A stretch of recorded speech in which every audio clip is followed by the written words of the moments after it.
আল্লাহ এক মুখে যে এত কথা কয়, আল্লাহর মুখ কয়টা? খালি কয়টা না, ওটা মুখ না হুক, এটাও আমার জানা দরকার। এখানে বাউল শিল্পী যে কথাটা বলেছে এইটা কোনো মুসলমানের বাচ্চা মেনে নিতে পারে না। আল্লাহর সাথে পাল্লা কইরা আমি তো আর নতুন করে একটা আল্লাহ হইতে পারবো না নাকি? আল্লাহর সাথে আর একটা আল্লাহ হইলে পাল্লা ভালো হইতো। স্বয়ং সৃষ্টিকর্তাকে নিয়ে এই ধরনের কোনো কথা কোনো মানুষ মেনে নিতে পারে না, কারণ সকল ধর্মই কিন্তু তারপর নাকি আল্লাহ তাআলার দাম আরো বাড়তো। আল্লাহর কথার কোনো গুয়া মাথা আমি কিছুই পাই না। এই মূর্খের কথা শুনে অসংখ্য মানুষ আবার তাদের ভক্ত হচ্ছে, তাদেরকে টাকা পয়সা দিয়ে ভাড়া করে এনে গানের নাম করে তারপর এইভাবে ধর্মের অপপ্রচার করে যাচ্ছিল প্রতিনিয়ত। ইসরায়েল হলো বান্দির ঘরের গোলাপা, এখান থেকে মুসলমান জাতির শুরু।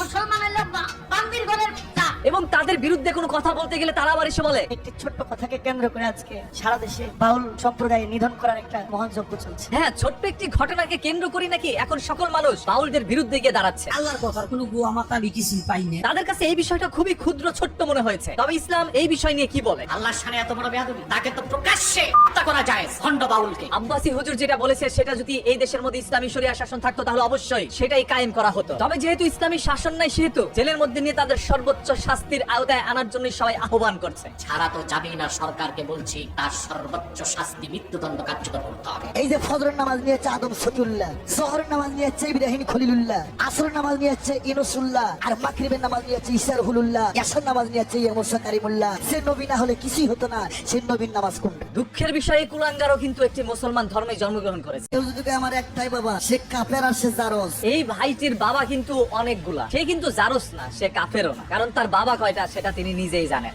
একটা মুসলমান হইতে গেলে, একটা ইমানদার, একটা মুমিন ব্যক্তি হতে গেলে তার বাপ থাকতে হবে চারটে। মুমিন হইতে গেলে 4টি বাপ থাকতে হবে, মানে 4টি বাপ একত্রে পরিশ্রম করে এরকম কিছু অমানুষের